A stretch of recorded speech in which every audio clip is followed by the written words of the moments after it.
In the name of God, the most merciful, the most beneficent, Your Majesties, Your Royal Highnesses, distinguished members of the Norwegian Nobel Committee, dear sisters and brothers, today is a day of great happiness for me. I'm humbled that the Nobel Committee has selected me for this precious award. Thank you to everyone for your continued support and love. Thank you for the letters and cards that I still receive from all around the world.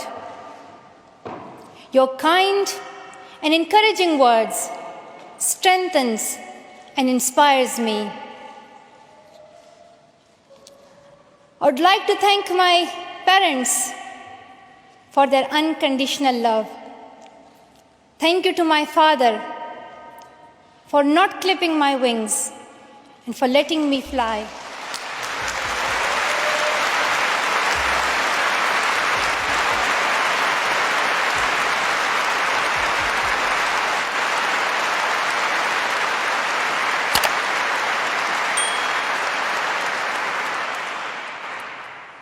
Thank you to my mother for inspiring me to be patient and to always speak the truth, which we strongly believe is the true message of Islam.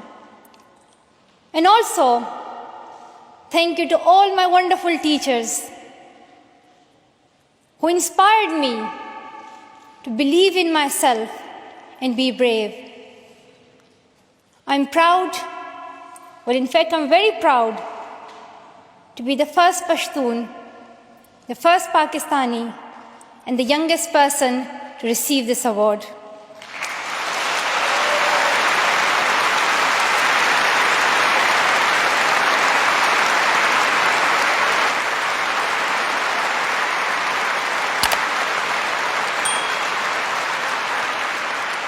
Along with that, I'm pretty certain that I'm also the first recipient of the Nobel Peace Prize who still fights with her younger brothers.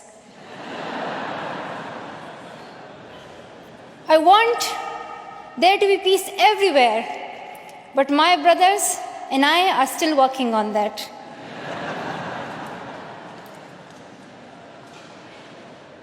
I'm also honored to receive this award together with Kailash Satyarthi, who has been a champion for children's rights for a long time, twice as long, in fact, than I have been alive.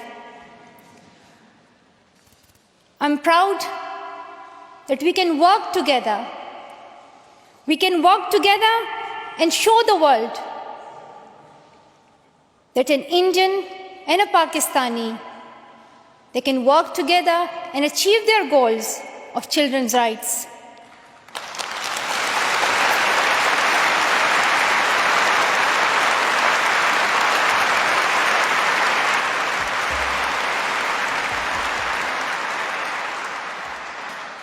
Dear brothers and sisters, I was named after the inspirational Malala of Maiwand, who is the Pashtun Joan of Arc.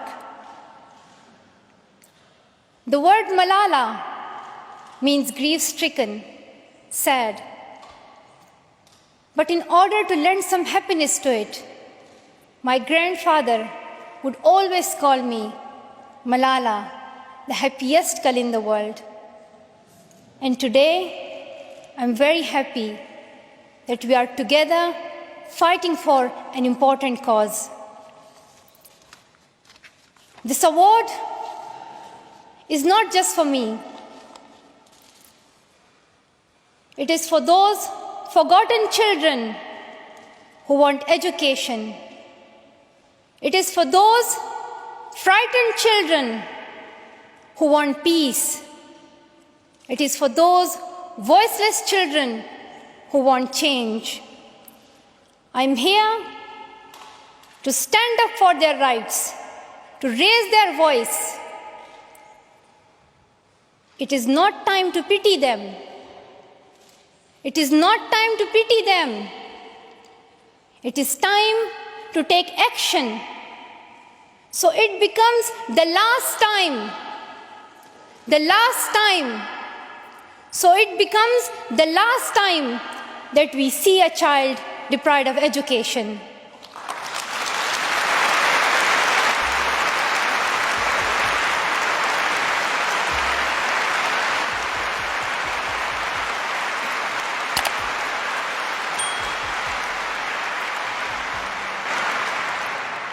I have found that people describe me in many different ways. Some people call me the girl who was shot by the Taliban, and some the girl who fought for her rights. Some people call me a Nobel laureate now. However, my brothers still call me that annoying bossy sister. As far as I know, I'm just a committed and even stubborn person who wants to see every child getting quality education, who wants to see women having equal rights, and who wants peace in every corner of the world.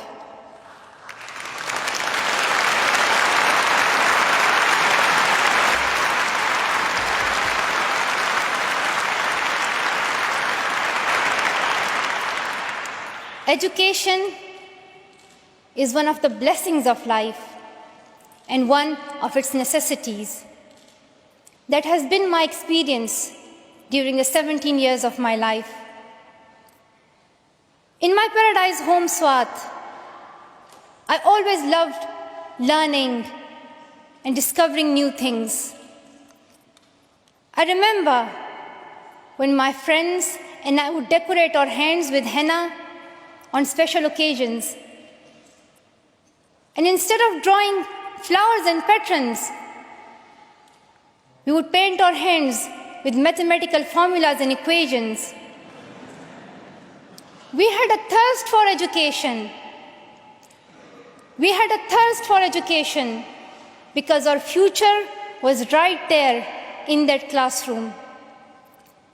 We would sit and learn and read together.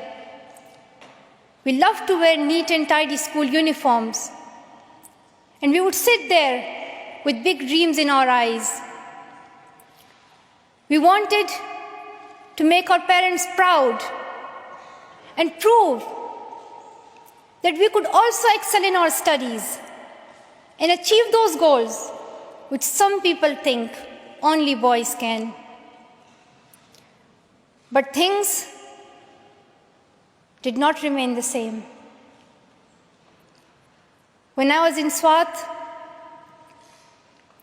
which was a place of tourism and beauty, suddenly changed into a place of terrorism. I was just 10, that more than 400 schools were destroyed. Women were flogged. People were killed. And our beautiful dreams turned into nightmares. Education went from being a right to being a crime. Girls were stopped from going to school. When my world suddenly changed, my priorities changed too. I had two options. One was to remain silent and wait to be killed. And the second was to speak up and then be killed. I chose the second one. I decided to speak up.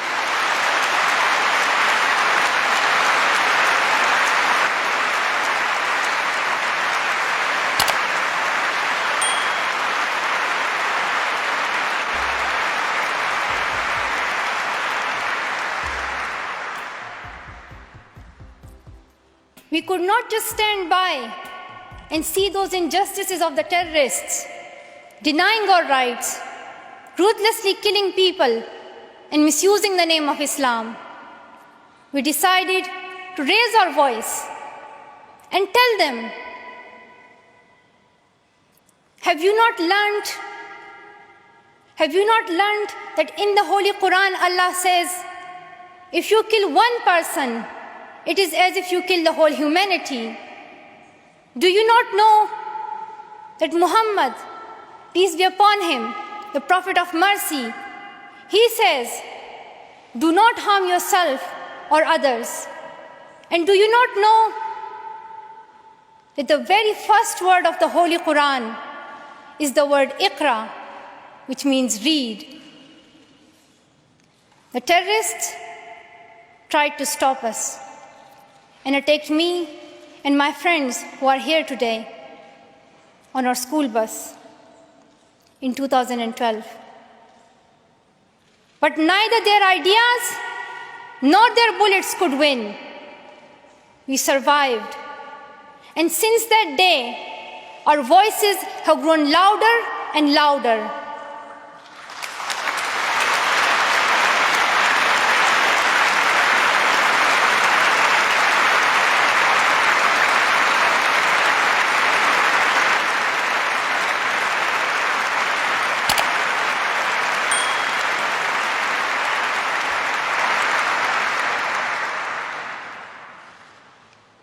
I tell my story not because it is unique, but because it is not.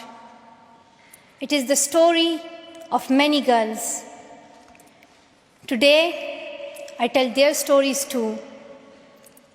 I have brought with me some of my sisters from Pakistan, from Nigeria, and from Syria who share this story. My brave sisters, Shazia and Kainat, who were also shot that day on our school bus. But they have not stopped learning. And my brave sister, Kainat Somro, who went through severe abuse and extreme violence. Even her brother was killed, but she did not succumb. Also my sisters here, whom I have met during my Malala Fund campaign. My 16-year-old courageous sister, Mozoon, from Syria, who now lives in Jordan as a refugee. And she goes from tent to tent, encouraging girls and boys to learn. And my sister, Amina, from the north of Nigeria, where Boko Haram threatens and stops girls and even kidnaps girls just for wanting to go to school. Though I appear as one girl, one person who is 5 foot 2 inches tall, if you include my high heels, it means I'm 5 foot only. Sometimes people like to ask me, why should girls go to school? Why is it important for them? But I think the more important question is, why shouldn't they? Why shouldn't they have this right to go to school? Dear brothers and sisters, today, in half of the world, we see rapid progress and development. However, there are many countries where millions still suffer from the very old problems of war, poverty, and injustice. We still see conflicts in which innocent people lose their lives and children become orphans. We see many people becoming refugees in Syria, Gaza, and Iraq. In Afghanistan, we see families being killed in suicide attacks and bomb blasts. Many children in Africa do not have access to education because of poverty. And as I said, we still see girls who have no freedom to go to school in the north of Nigeria. Many children in countries like Pakistan and India, as Kailash Satyarthi mentioned, many children, especially in India and Pakistan, are deprived of their right to education because of social taboos, or they have been forced into child marriage or into child labor. One of my very good school friends, the same age as me, who has always been bold and confident girl, dreamed of becoming a doctor. But her dream remained a dream. At the age of 12, she was forced to get married. And then soon, she had a son. She had a child when she herself was a child, only 14. I know that she could have been a very good doctor, but she couldn't because she was a girl. Her story is why I dedicate the Nobel Peace Prize money to the Malala Fund to help give girls quality education everywhere, anywhere in the world, and to raise their voices. The first place this funding will go to is where my heart is, to build schools in Pakistan, especially in my home of Swat and Shangla.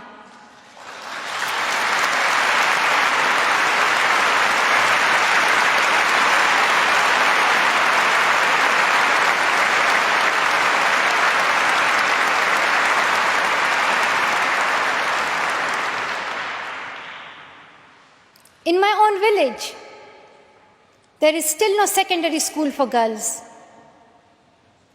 And it is my wish and my commitment, and now my challenge, to build one so that my friends and my sisters can go there to school and get quality education, and they get this opportunity to fulfill their dreams. This is where I will begin, but it is not where I will stop. I will continue this fight until I see every child in school. Dear brothers and sisters, great people who brought change, like Martin Luther King and Nelson Mandela, Mother Teresa and Aung San Suu Kyi, once stood here on this stage.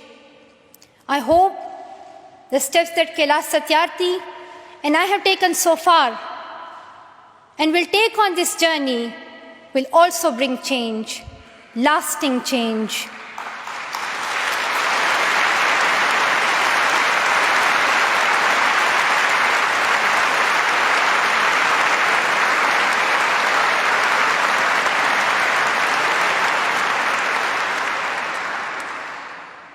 My great hope is that this will be the last time.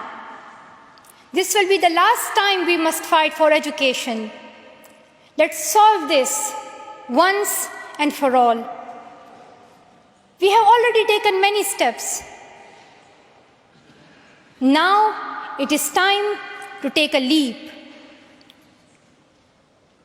It is not time to tell the world leaders to realize how important education is. They already know it. Their own children are in good schools. Now it is time to call them to take action for the rest of the world's children. We ask the world leaders to unite. This be the last time that a girl or a boy spends their childhood in a factory. Let this be the last time that a girl is forced into early child marriage. Let this be the last time